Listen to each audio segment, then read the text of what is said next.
Welcome. Come, sit and get warm. I want to share with you what life is like in my home, Oymyakon. You see, it's the coldest village on Earth. This is our story, and it's written in the snow. Look at this number, minus 71.2 degrees Celsius. That's the coldest we've ever recorded here. But really, it's so much more than a number. It's a force, a presence that shapes our entire world. When you step outside, your breath, it actually sounds like rustling grass as it turns into tiny ice crystals. The air is so dry it catches in your throat, and the hairs inside your nose, they freeze instantly. This is the very first rule our ancestors taught us. It's a truth the land itself enforces. We've seen it happen. A hare caught in a trap, a wolf frozen solid. You learn very quickly here that movement is life. Our whole village, everything, is built on this frozen ground. We call it permafrost, and it's the very foundation of our world. You can't grow anything in it, and you can't run water pipes through it. We learned long ago that you don't try to defeat it, you learn to build with it. So let me show you how we build our homes. They have to be a warm sanctuary against that biting air just outside the door.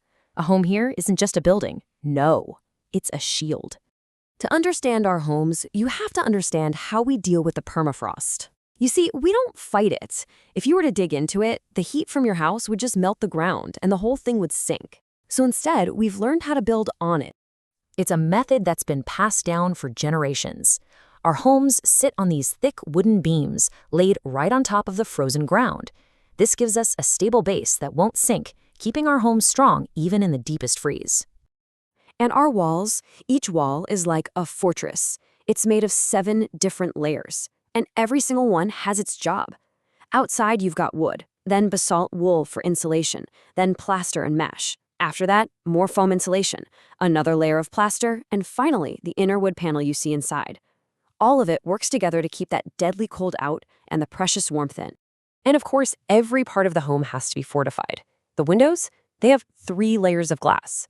The attic above our heads is packed with sawdust and soil. And our warmth, it comes from a central coal boiler. It sends hot water through pipes that run through our rooms, and that system absolutely has to run nonstop. If it fails, we are all in great danger. You know, the very first rooms you walk into in our homes are left unheated on purpose. This is where we store our frozen milk and meat.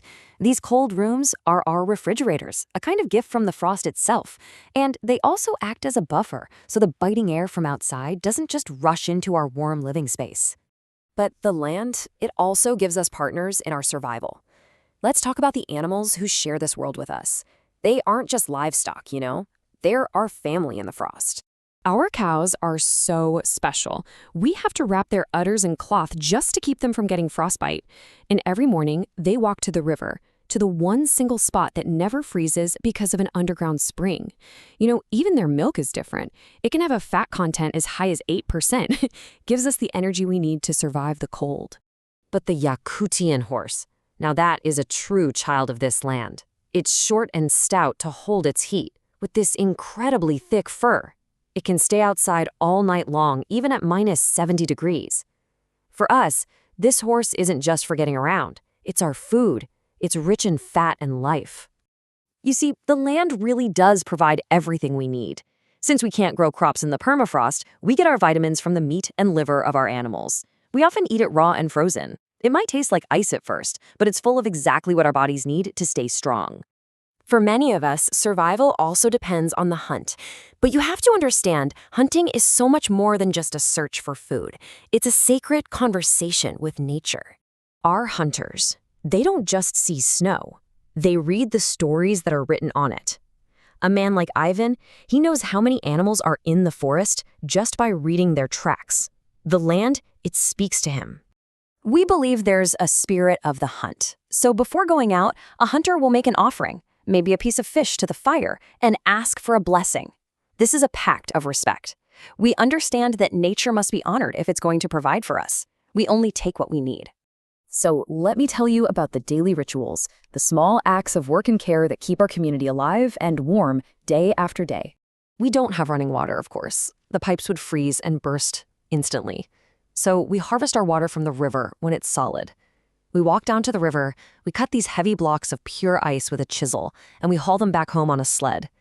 Inside, they just melt slowly in a barrel, giving us clean water for drinking and washing. And bathing, well, that's not a quick task.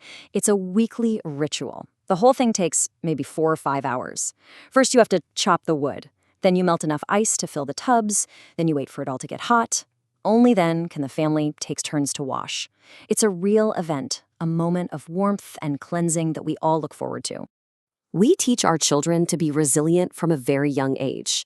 They walk to school in the dark of the morning, all wrapped up in so many layers you can only see their eyes. And the school, it only closes if it gets colder than minus 55 degrees. They learn that life keeps going, even in the deepest, deepest cold. And that is the most important lesson of our land. We do not fight the cold. We could never conquer it. Instead, we respect it. We've learned its rules so that we can endure and live within its embrace. Here we've learned that by respecting nature, by listening to it and working with its rules, we find the strength not just to survive, but to thrive. And maybe that's a lesson for everyone, no matter where you call home.